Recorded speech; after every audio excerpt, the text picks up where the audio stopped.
Jó kezdődött a múlt hétnek a közepe, második fele, igazán heroikus, és hát azt hiszem nagyon kevés alkalom adódik az életben, amikor olyat lehet mondani, hogy annak a bizonyos dolognak a jó végén vagyunk, legalábbis az elmúlt 2 évet tekintve, hiszen sikerült magasra jutni, nagyot esni, és aztán tényleg elképesztő módon egy utolsó utáni pillanatbeli fordítással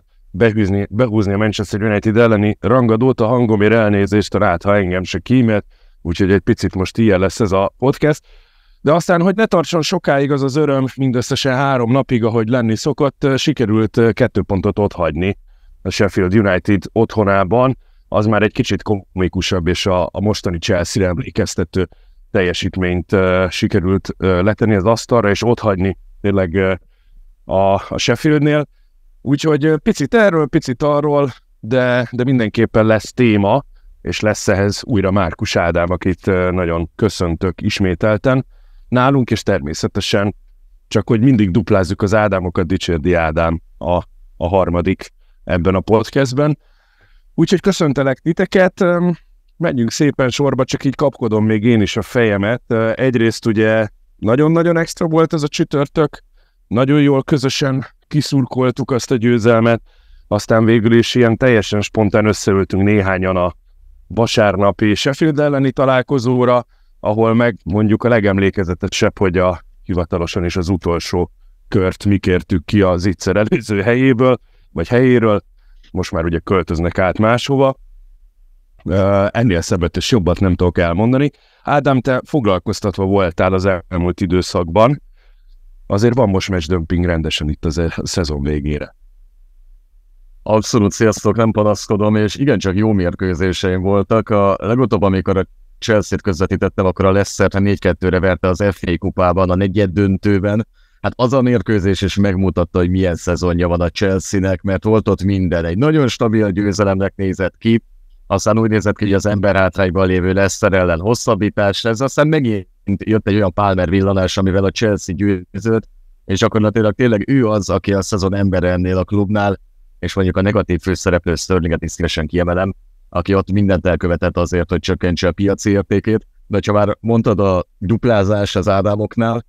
a Chelsea folyamatosan kapja a gólokat, legutóbb a Liga Kupa döntőben fordult elő, hogy ne kapott volna legalább 2 gólt, azért ez egészen szürreális, mert 1,5 hónapja volt a Liga Kupa döntő. Hát a védekezés igen, az úgy katasztrófa, hogy van, de erre ki is fogunk térni szerintem. Nem csak a Sheffield elleni mérkőzésen, de úgy alapvetően a United, mármint a Manchester United elleni összecsapásnál is, és ahogy említetted, azért most itt a bő 1,5-2 hónapban rendre, ugye 2-esével szedjük be a gombócokat, éhes a csapat, csak nem góléhes, illetve nem a jó irányba. Ádám, mi most egy picit ugye megint több időt töltöttünk együtt, volt jó része, volt nem jó része? Igen, a legjobb része akkor volt, amikor nem voltál ott, és ezt ne vett személyes sértésnek. A United ellen legalább ott egy fantasztikus végjátékot sikerült összehozni. Hát igen, ez a 2x90 perc, meg hát nyilván ez egy kicsit több annál, és hogy milyen fontos, hogy több annál, azt a Manchester United szurkolók pontosan tudták mondjuk csütörtökön, mi meg ugye tegnap, hogy ez a hosszabbítás az igenis fontos része a mérkőzésnek, de azt gondolom, hogy tényleg összefoglalja a Chelsea-nek a szezonját. Tehát, hogyha választ akar kapni valaki arra, hogy miért tartott a Chelsea, ahol tart, akkor elég, hogyha megnézi ezt a 2 mérkőzést, mert itt kijutott mindenből, és sajnos továbbra is az a jellemző, hogy egyéni megmozdulások azok, amik pontokat, esetleg győzelmeket hoznak nekünk. Ugye itt Cole Palmert ismét ki kell, hogy emeljük, mert egészen fantasztikus az, amit összességében hoz, és az utóbbi hetekben is. De sajnos én úgy érzem, hogy pont ezek az egyéni bravúrok tartják egyáltalán életben, úgymond Pochettinónak a Chelsea-s karrierjét, mert valljuk be őszintén, és ide tartozik a Manchester United elleni győzelem is, hogy abszolút nem gondolom, hogy jó futballt játszott volna a Chelsea. Belementünk ebbe az adok-kapokba, kijöttünk belőle végül jól, de nagyon szomorúan kell, hogy elmondjam, hogy nem tartott a Chelsea, ahol kellene, és továbbra sincs meg szerintem semmilyen téren az a globális fejlődés a csapat szempontjából, amit elvártunk. Hát főleg, hogyha ez majd hozzávesszük a Sheffield United elleni összecsapást, hogy ott aztán mi és hogy történt, és mennyire kilátástalannak láttuk az alapvetően pályára tett csapatot, taktikát, meccstervet, de aztán, hogyha megnézzük akkor, és akkor menjünk idősorrendben a Manchester United elleni mérkőzésnél is, igen, ez a hullámvasútnak azért itt elég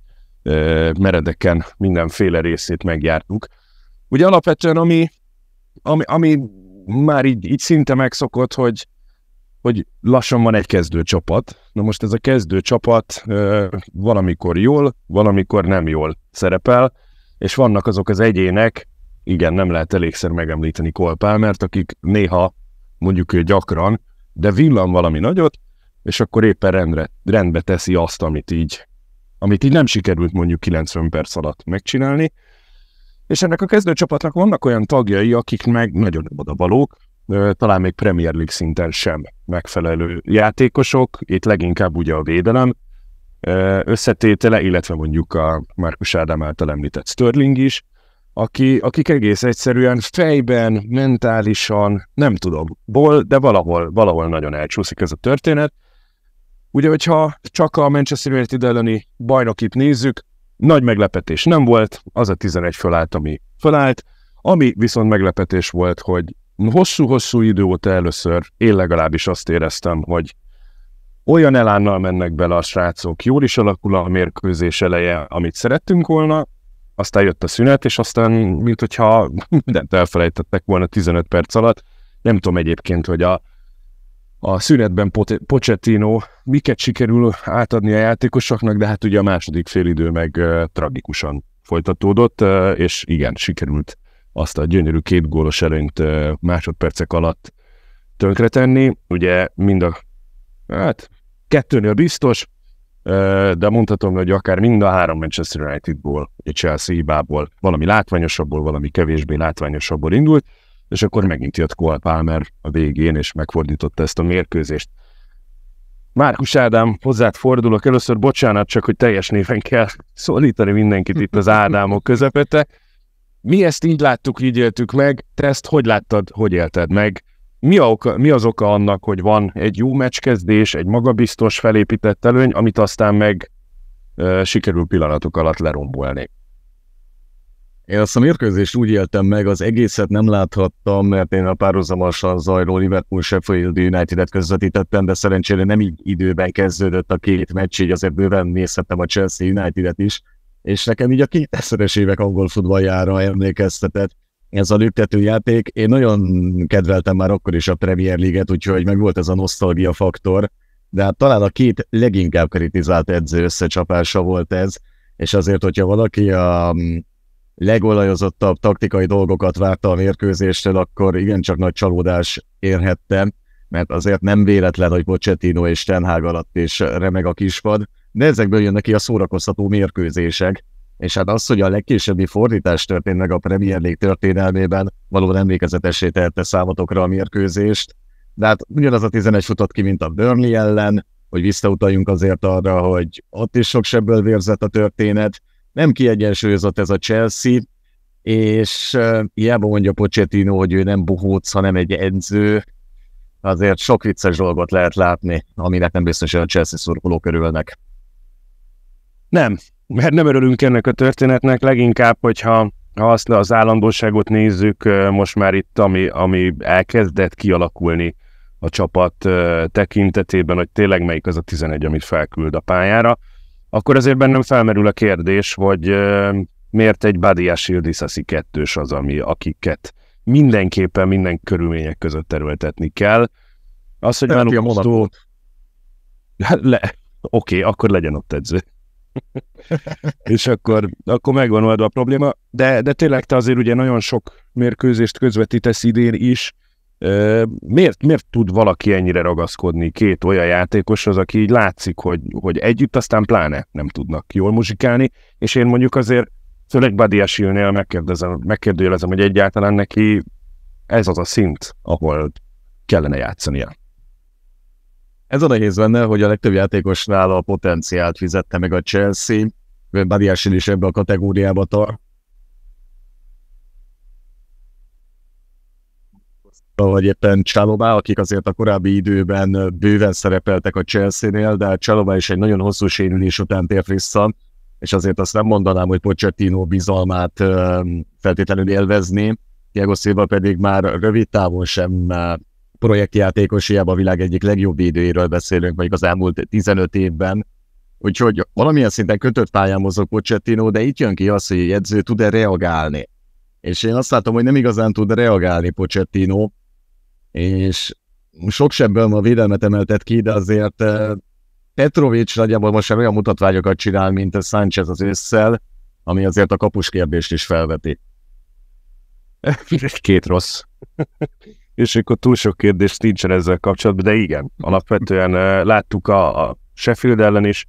de azért ott a Manchester United ellen is voltak érdekes megmozdulásai, sőt, vagy egyébként a Burnley ellen is, ugye, ahol foghatott volna ugye egy lövést,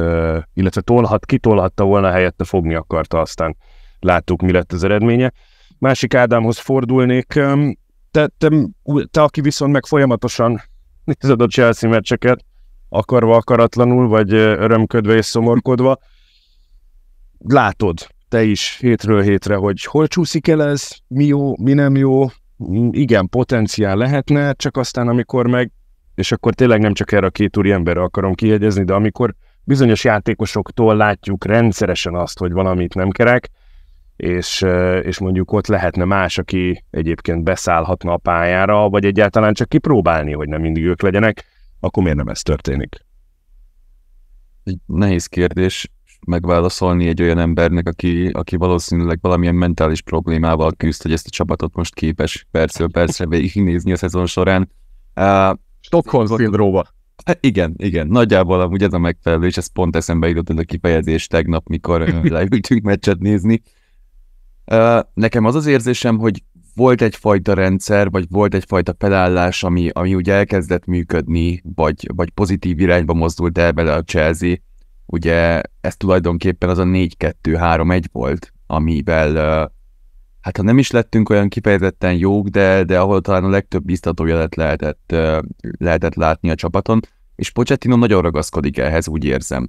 És nem vagyok biztos benne, hogy a játékosoknak ehhez a rendszerhez megvannak a kvalitásaik. Vagy például, hogyha azt vesszük, hogy Mudryk mennyivel jobban néz ki középen, mint amikor a szélre van tolva, ugyanakkor Palmer, aki szintén ugye ott vagy jobb oldalt, vagy középen, de tudja játszani ezt a 10-es pozíciót. Ott van Gallagher, aki tulajdonképpen, amikor olyan csapat ellen játszunk, aki low blokkot alkalmaz, teljesen kimozdul a belső középpályáról, és gyakorlatilag ő is ezt a 10-es pozíciót töltené fel, és akkor még szót sejtettünk Enzóról, aki szintén tudott játszani, vagy mondjuk Caicedoról, aki tegnap valamilyen érthetetlen okból kifolyólag folyamatosan ott mozgott 10-es környékén. Úgyhogy én azt érzem, hogy volt egy adott rendszer, vagy van egy adott rendszer, ami működik, és Pochettino próbálja beletuszkolni gyakorlatilag a játékosokat. És például tegnap, amikor egy kicsit elmozdult ez az egész taktika, mert ugye nem volt az a Malo Gusto, aki gyakorlatilag ott a jobb oldalon túltöltve azt az oldalt Palmerrel tudja a legtöbb kreativitást hozni a támadásokba, ugye Kukureya volt ott a bal oldalon, de olyan volt, mint valami izommemória, így is folyamatosan a jobb oldalt próbáltuk áttölteni. Tehát ez volt az, ami nem fér a fejembe, és én úgy érzem, hogy nincs abszolút ez a Chelsea taktikailag rendben, és ezt kénytelen vagyok imás, mint Pochettino számlájára írni, mert nagyon sokáig takarózhatott, meg takarózhat is a sérülésekkel. És ugye erről is beszélgettünk tegnap, hogy azért örültem annak, hogy mondjuk megvertük a Manchester United-et, mert nyilván Chelsea szurkoló vagyok, de hogy azért is, mert én nagyon szeretném, hogyha a Chelsea odaérne valahova a tabella első felébe, csak azért, hogy Pochettino mondjuk kapjon még egy évet, és akkor reálisan lehessen megítélni ezt a ténykedést, vagy ezt a manővert, amit ő ott végez a kispadon, de amikor az ilyen meccsek után átgondolom ezeket a kijelentéseimet, akkor örülök, hogy nem mondom fel hangosan podcastbe így előre, mert tegnapi mérkőzés alapján meg tényleg nem tudom, hogy szeretnék-e még egy szezont végig szenvedni ezzel. Úgyhogy nem tudom igaziból, hogy Pochettinónak hol kéne pontosan megváltoztatnia, amit csinál, vagy mit kéne igazítania. de én úgy érzem, hogy emiatt szenved a Chelsea, mert ő nem elég rugalmas, nem tudja igazán kihasználni a játékosokat, egy-egy kivétellel, akik nyilván egyénileg javultak nála, de összességében tekintve a Chelsea szerintem abszolút nem fejlődött Pochettino alatt. Az az igazság, hogy nyilván, bocsánat, a szavavágok, Disasi-tól nem lehet azt elvárni a védelem jobb oldalán, mint Malo Gusto-tól, tehát az is már egy kényszerpálya lényegében. De én abban kutakodtam a memóriámban, hogy szerintem Graham Potter alatt egyébként minden bénázás, helyzetkihagyás ellenére lehet, hogy jobban nézett ki ez a Chelsea, mint Pochettinoval, hogyha az elmúlt pár hónapot figyeljük, és amint a 4-2-3-1-nél mondtál, ez nem a támadó játékon múlik, mert azt szerintem egy bőven fogyasztható valami, csak amíg a védekezést nem tudod összerakni edzőként, addig nem lehetnek várakozásaid, akár a BL, vagy talán még az Európa Ligás helyek felé sem. Abszolút, csak arra gondoltam a tegnapival kapcsolatban, hogy ugye Disasi volt az pont, aki kilépett a jobb oldalra, tehát a logika az diktálná, hogy azt a bal oldalt töltött túl, ahol ott van Cucurella, akinek azért van a támadásban,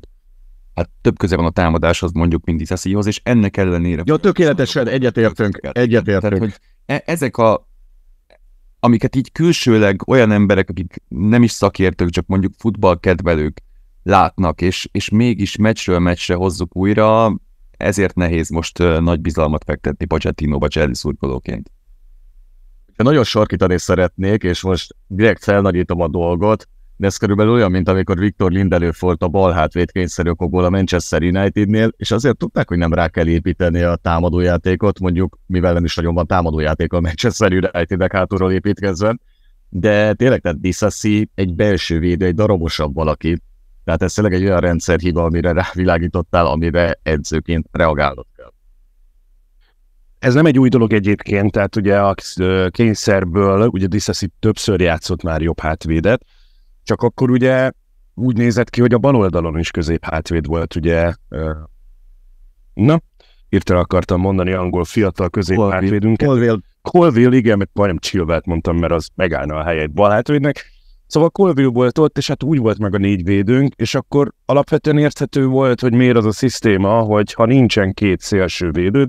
vagy akár csak egy ugye az egyik oldalon, akkor valóban olyan focit játszol, amilyet játszott akkor a Chelsea. Szóval szépen elkezdtek felgyógyulni a srácok, és aztán néha-néha volt rá lehetőség, meg alkalom, hogy mondjuk legalább egy szélső védővel, és akkor egy kicsit ilyen aszimmetrikus felállással 3 embert ugye behúzott középre, akkor olyan szélső került arra az oldalra, ahol mondjuk Disasi volt, hogy akkor ugye ott egy olyan szélső legyen, aki magasan előre tolva tudjon játszani, és akkor valóban ez többnyire úgy jött ki, hogy akkor a jobb oldalt töltötték túl, bal oldalt Cucurella volt általában, vagy igen, Colville, többet, aki visszazárt, és akkor mit ez, Sterling, azt hiszem többet ő volt ott a bal oldalt, és a jobb oldal szépen túl volt töltve. Ez egy tökre érthető, meg egy rendben lévő történet, csak most például eljutottunk erre a mérkőzésre, aminél egy az egybe tükörbe meg kellett fordítani az eddig megszokott sémát, mert ugye most Disasi volt a jobb hátvédünk, és értelmezhető bal szélső hátvédként ugye Cucurella volt, és ugye még a felállást is talán úgy alakította ki Pochettino az elején, hogy Palmer legyen a bal oldalt, és a többiek az ugye szerepe adott volt, csak aztán, mint ahogy Ádám is mondta, mint valami rossz izommemória, még a játékosok is a jobb oldalra jöttek át, és próbálták erőltetni ezt a történetet, illetve ami nagyon érdekes és fura volt, hogy ugye ami szintén jó ideig jól működött, amikor, hát nem nagy spanyol viasz felfedezés, de amikor közeltette egymáshoz a 2 belső középpályást alapvetően, hogy Enzo és Caicedo kihasználja, amiben a legjobbak, ami működött 2-3-4 mérkőzésen keresztül, és látványosan javult. Alapvetően akár középpályás védekezés, vagy mondjuk a támadások építése, az meg így itt az elmúlt jó néhány mérkőzésen ilyen nem tudom milyen ringlispilbe alakult át, hogy forognak el a játékosok, és elképesztő helyeken tűnik fel akár Caicedo is, de Enzo is. Aztán meg nincs meg ugye az a fajta kohézió, ami eddig működött. Akkor ezt kinek a számlájára írjuk, vagy akkor ezt kinek kellene jobban átadni, hogyha nem sikerült mondjuk a mérkőzést megelőző megbeszéléseket. Én egy számot mondanék, és szerintem ezzel tökéletesen beárazzuk a történéseket. 6 próbálkozása volt a Sheffield United ellen a Chelsea-nek, a Bremen Lane-en a sereghajtó ellen alsangon 10 kísérlete minden csapatnak volt. És nyilván önmagában az, hogy most mennyiszer próbálkozol, az nem egy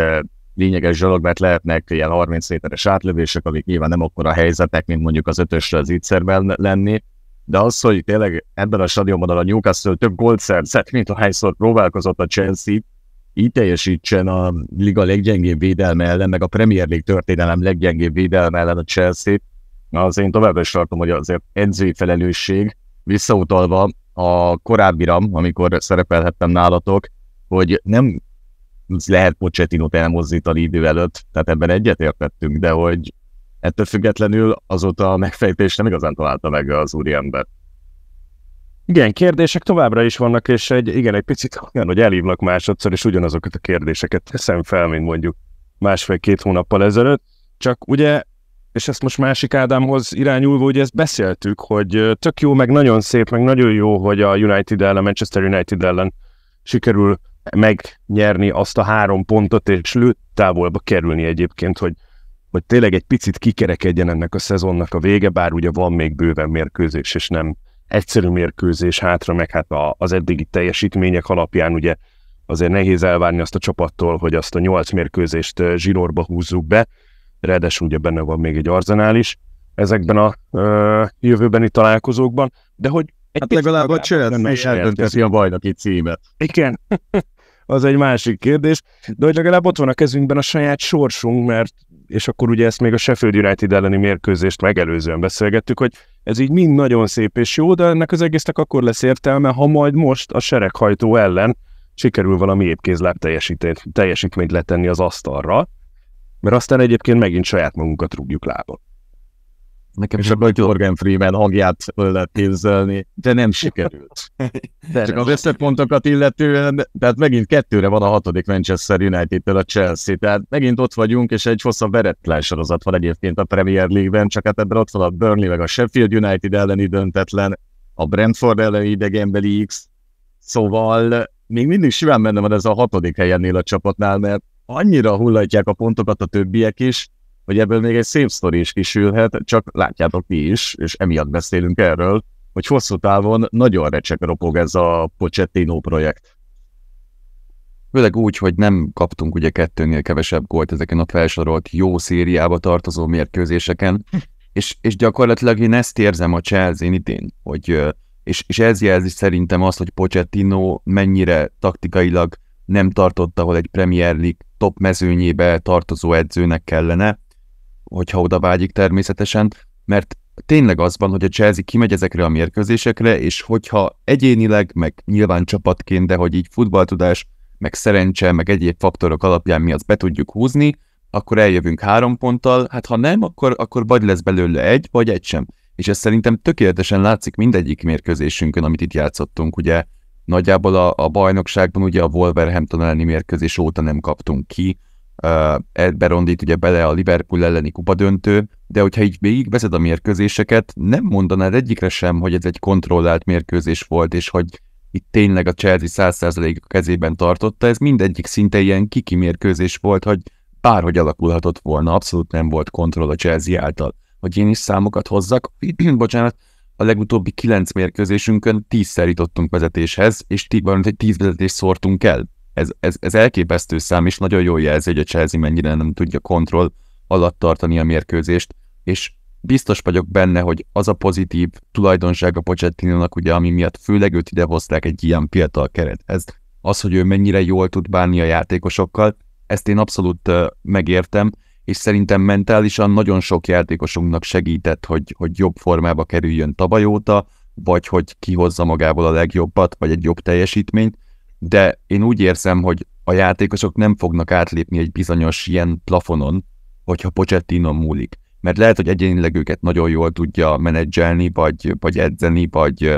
mint egy ilyen, hát nem is tudom, tényleg egy ilyen mentális szintre felhozni, de én úgy érzem, hogy taktikailag ezek a játékosok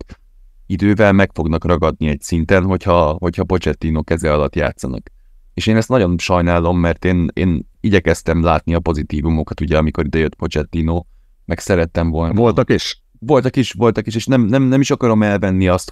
hogy nem teljesen rossz az, ami Nem minden rossz, amit Pochettino művelt, de én még mindig úgy érzem, hogy ez nagyon kevés, és nem tudom, hogy ez változik-e, hogyha megkapja a lehetőséget a második évében. És ez egy ilyen Schrödinger menedzsere, ugye, hogy vagy jobb lesz, vagy nem, de nem tudhatod meg, amíg ugye, nincs itt jövőre ugyanez van menedzser. Nem egyszerű egyáltalán a kérdés, egyébként csak tényleg így, mert valóban ez a menetelés, ez most már nem rövid, mert február 4-e vasárnapja volt a Wolves elleni vereség, és azóta egyébként, ha a Liga Kupa mérkőzést nem számolom, akkor ugye Aston Villát sikerült az FA Kupába, Crystal Palace-t idegenbe, Cityvel sikerült egy döntetlent játszani, aztán ugye a Leeds elleni FA Kupa mérkőzés, aztán érdekes módon mondjuk a bizonyos csapatok ellen tényleg ez csak egy X-re futja, tehát a Brentford, ugye Burnley, Sheffield, akik ellen ebbe belefutottunk, és azért voltak igen mondjuk olyan nevek, mint a Newcastle United vagy a Manchester United, ahol meg sikerült a 3 pontot elhozni. Tehát egy kicsit ilyen össze-vissza ez a történet, de nem rossz ez a széria, ez a folyamat, és azért mondjuk egy picit előre tekintek, hogy tényleg ki kell játszunk még, ugye fogadjuk az Evertont, valamikor pótolni fogják, ugye a április 20-a, ugye az FA Kupa elődöntő miatt ugye a Brighton otthonába látogatunk, ugye szintén már egy elhalasztott mérkőzés, megyünk az Arsenalhoz, megyünk az Aston Villahoz, fogadjuk a Tottenhamet, fogadjuk a West Hamet, és hát aztán a Nottingham és Bournemouth 2-sel fogjuk zárni ezt a szezon. Tehát megint nagy a szórás, hogy kikkel játszik a csapat, megint egy ilyen nagyon össze-vissza eredmény kijött ebből a történetből, holott igen, ahogy mind a ketten említettétek, azért itt a körülöttünk lévő riválisok tesznek azért, hogy minden lehetőségünk meglegyen, hogy odaérjünk. Csak ameddig valóban nincs egy karakterisztikája a csapatnak, nem látunk hirtelen valami előrelépést, ugye Pochettino személyében is, hogy felnőjünk ez a feladathoz, mert itt aztán tényleg célegyenes van, és valahova pozícionálni kellene magunkat, hogy szeretnénk befejezni ezt a szezont, mert tényleg most már csak az van hátra, hogy van 8 mérkőzés a bajnokságból, ami tényleg a célegyenes, illetve van egy FA Kupa elődöntő a Manchester City ellen, na most azért arra sok minden nem lehet föltenni, egy mérkőzésen a Cityt is igen, egy mérkőzésen lehet nyerni, de nekik a formaidőzítésük az ugye pont erre az időszakra nagyon jó szokott lenni. Most a hétvégén például megnéztem a bajnoki mérkőzésüket, és hát ha mindenki egészséges, azért öttök nagyon kegyetlenül használják ki a lehetőségeiket. Én nagyon nem látom azt, hogy ők például innentől kezdve a bajnokok ligáját hagyjuk, mert az egy kicsit más kávéház, de mondjuk a bajnokságban vagy a kupában bármikor is buknának, vagy nem úgy jönnének ki egy mérkőzésre. Tehát itt most már nem tudunk mit tovább húzni. Tehát Pochettinónak is itt most gyorsan össze kell szednie magát, főleg a Sheffield United elleni mérkőzést követően, de úgy alapvetően, amit látunk az elmúlt néhány hétben, illetve a játékosoknak is. Tehát ha eddig nem érezték ennek a súlyát,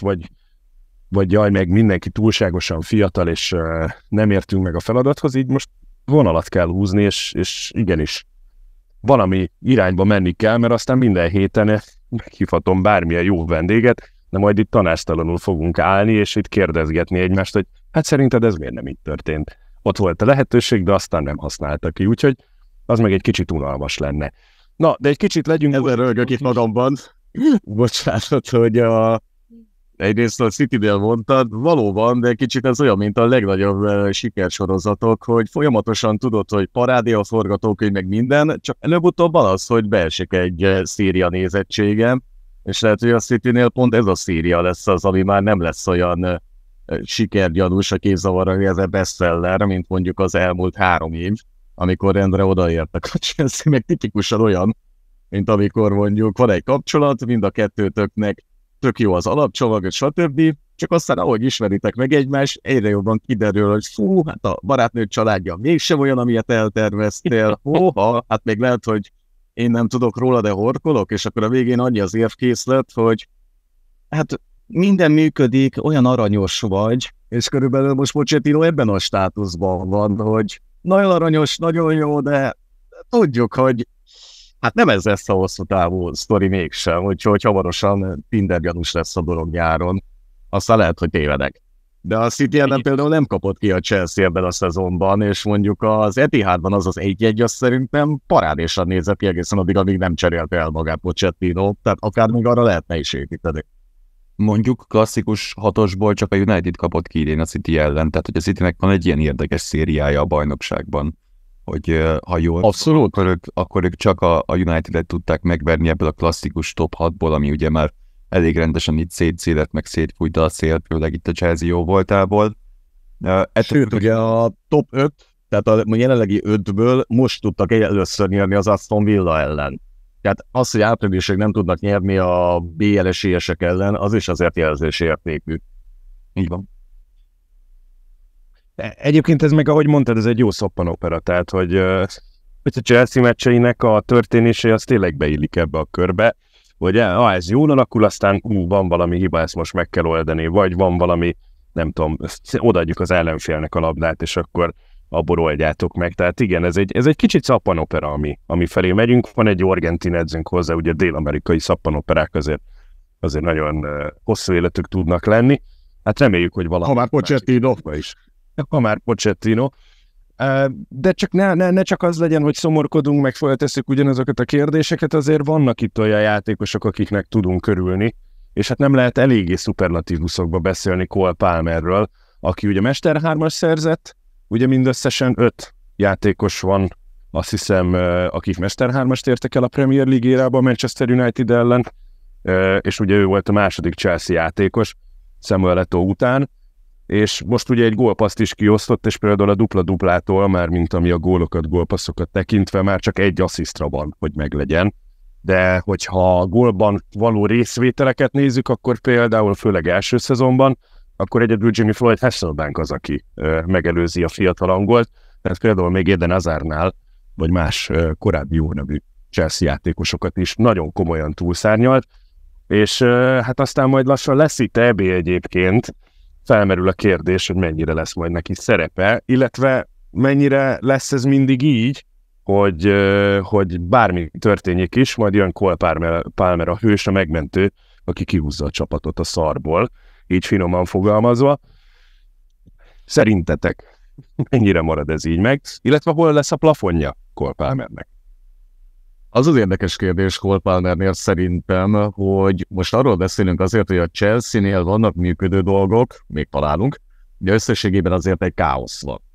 És hogyha mondjuk tényleg egy ilyen ideális gépezet lenne, akkor is hozzá ezt a szintet, vagy most inkább így ez a kapirgálás zajlik, amikor lehet a statisztikát javítani. Én nem erre gondolok, de még az is előfordulhat, hogy Palmerre azt mondjuk évek múlva, hogy olyan, mint az NBA-ben az alapszakaszon a pontkirály, aki nagyon megszórja magát, de a rájátszása elfogy. Mondom, szerintem Palmernél nem ez a helyzet, de egyelőre ezt még azért nem tudjuk megítélni, mert nincs olyan mély mintánk róla. De az nem kérdés, hogy az idény igazolása, és hogyha már a vegyes megítélési edzőknél tartottunk, azért Pochettino mellett Southgate-ről is lehet beszélni, az angol válogatott szövetségi kapitányáról, aki azért nem nagyon szereti megbontani a csapatát. Mondjuk Calvin Phillips-szel Petrolja a belső középpályán legalább variáljon, de Palmer engem meglepne, hogyha nagyon sok percet kapna az angol válogatottban, és nem csak azért, mert azért nagyon komoly konkurenciája van Fodennel, Sakával, és lehetne sorolni, hanem azért is, mert Southgate-nél legalább egy selejtező sorozatnyi türelmi idő van, még felméri valóban, hogy hoppá, ezzel a játékossal tényleg kalkulálni kell. Úgyhogy emiatt tenném zárójelbe, de hogyha nem vinné ki az EB-re, azt szerintem egy nagyon gáz döntés lenne. De hát tud ilyen döntéseket hozni Southgate, meg láttuk már korábban is más játékosnál alapvetően, úgyhogy ezt meglátjuk. Minden esetre a Chelsea így teljesít, ahogy teljesít, és majd egyébként remélem, hogy amikor következő alkalommal jössz, akkor nem ugyanezekről a kérdésekről fogunk beszélni, de egyelőre nem találunk nagyon válaszokat, és a csapat se talált nagyon választ ezekre a keringő, folyamatosan itt fejünk felett keringő halmazban, úgyhogy tényleg nincs más hátra, mint hogy menjünk előre mérkőzésről mérkőzésre, és reméljük, hogy valami rövid időn belül meg fog változni. Márpedig olyan irányba, mint például egy Manchester United elleni mérkőzéskezdés, vagy egyébként, ahogy a Sheffield ellen is nekiálltunk ennek a történetnek, csak aztán jó lenne, hogyha nem jönne akár saját magunktól egy hiba, vagy az a rendszer kitartana 90 percig úgy, ahogy szeretnénk. mert még mindig ott van a minimális esély, hogy szépen kikerekítsük ezt a szörnyű szezon, mert azt hiszem mindenki itt a végére egy picit elégedett lenne, ha mondjuk sikerülne a Manchester City-t elcsípni az FA kupa elődöntőjében, és mondjuk itt a 5-6-7 valamelyik helyre egyébként odaérni a bajnokságban is. Úgyhogy Ádámok, én nagyon szépen köszönöm, hogy rendelkezésre álltatok még egyszer.